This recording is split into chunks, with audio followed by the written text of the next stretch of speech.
आज संविधान दिवस है और जो हमेशा 26 नवंबर को मनाया जाता है। ठीक है, आज क्या है? 26/11/2024 संविधान दिवस। संविधान के निर्माता कौन है?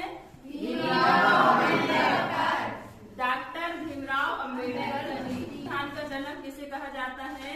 डॉक्टर भीमराव अम्बेडकर जी। अति उत्तम। तो हम उनके जीवन से हम कुछ बातें सीखेंगे मुख्य रूप से। तो सबसे पहली बात है कि उनका जीवन बहुत ही संघर्षमय रहा है, यानी हम सबको तो ऐसे बैठ के शिक्षा अर्जन करने का अवसर नहीं मिला था डॉक्टर भीमराव अम्बेडकर जी को, समझ रहे हो?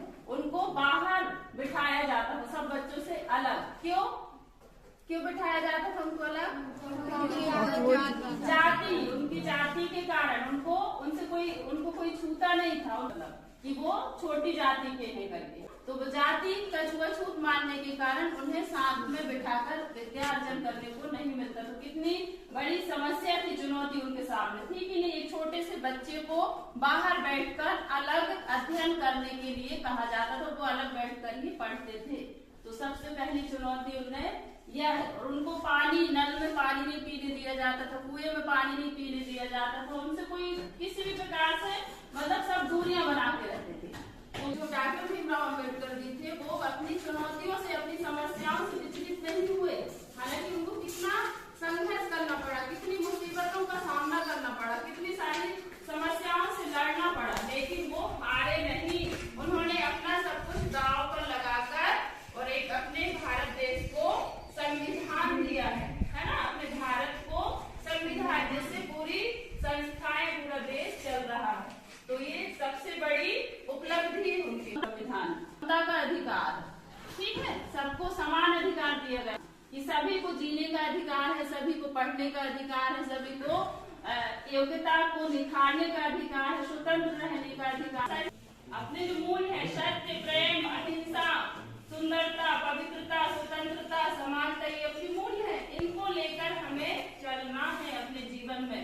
यानी भीमराव अम्बेडकर जी सामान्य परिवार से थे, भले उन्हें बहुत सारी चुनौतियों का सामना करना पड़ा, लेकिन उससे वो विजयी तो हुए। आज उनका पूरे विश्व में नाम है, अपने देश में तो है, पूरे विश्व में ये कीर्ति, गुणगान किया जाता है, उनका नाम लिया जाता है, उनको पूजन किया जाता है, उनका हमेशा जितना गुणगान किया जाए उतना ही। उन्होंने महिलाओं को क्या दिया है?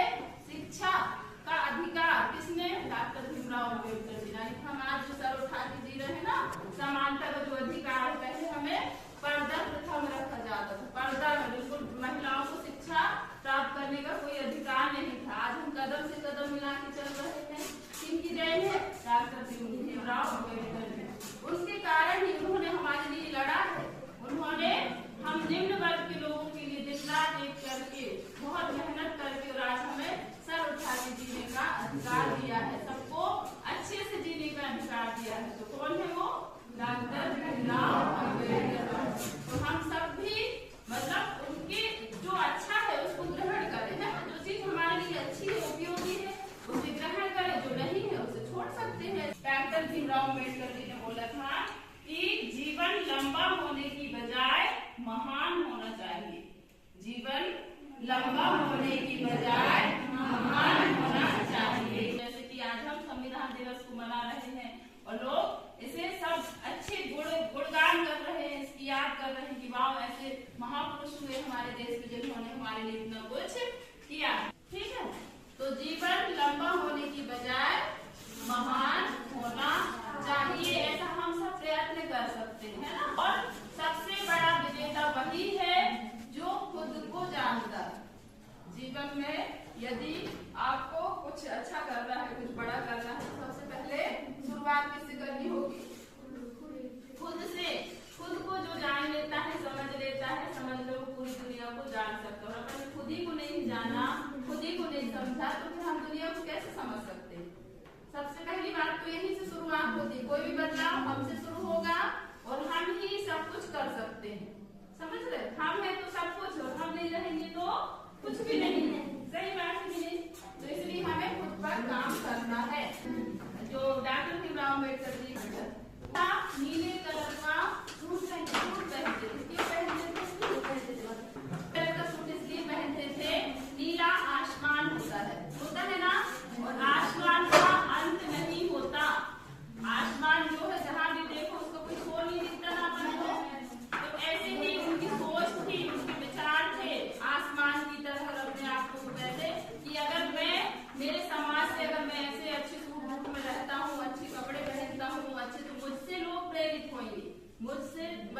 देखकर कि लोगों के मन में आए कि वाह देखो हमारे समाज का, हमारे देश का है, और देखो इतना अच्छा रहन सहन, पढ़ना लिखना, ये सारी चीजें प्रेरित करती कि नहीं लोगों को। मुझे भी ऐसा करना है, विचार आते हैं ना, तो ऐसा उनका था कि मैं लोगों को प्रेरित करूं, लोगों को मोटिवेट करूं, उसके लिए वो, और वह सोच उनकी जो थी आसमान की तरह थी, उनके विचार इतने दूर दूर तक की सोच रखना, इतने धैर्यवान होना, इतने सहनशील होना, इतने ईमानदार होना, तब जाके देश में नाम होता है और ऐसे अमर होते हैं महापुरुष लोग, है ना। बहुत सारे महापुरुष हैं, सभी ने ऐसा ही, उनके अंदर सबसे पहली बात कौन सा गुण होता है, जो भी महापुरुष हुए हैं उन्होंने सभी ने बहुत उपेक्षाएं सही, बहुत अपमान सहा।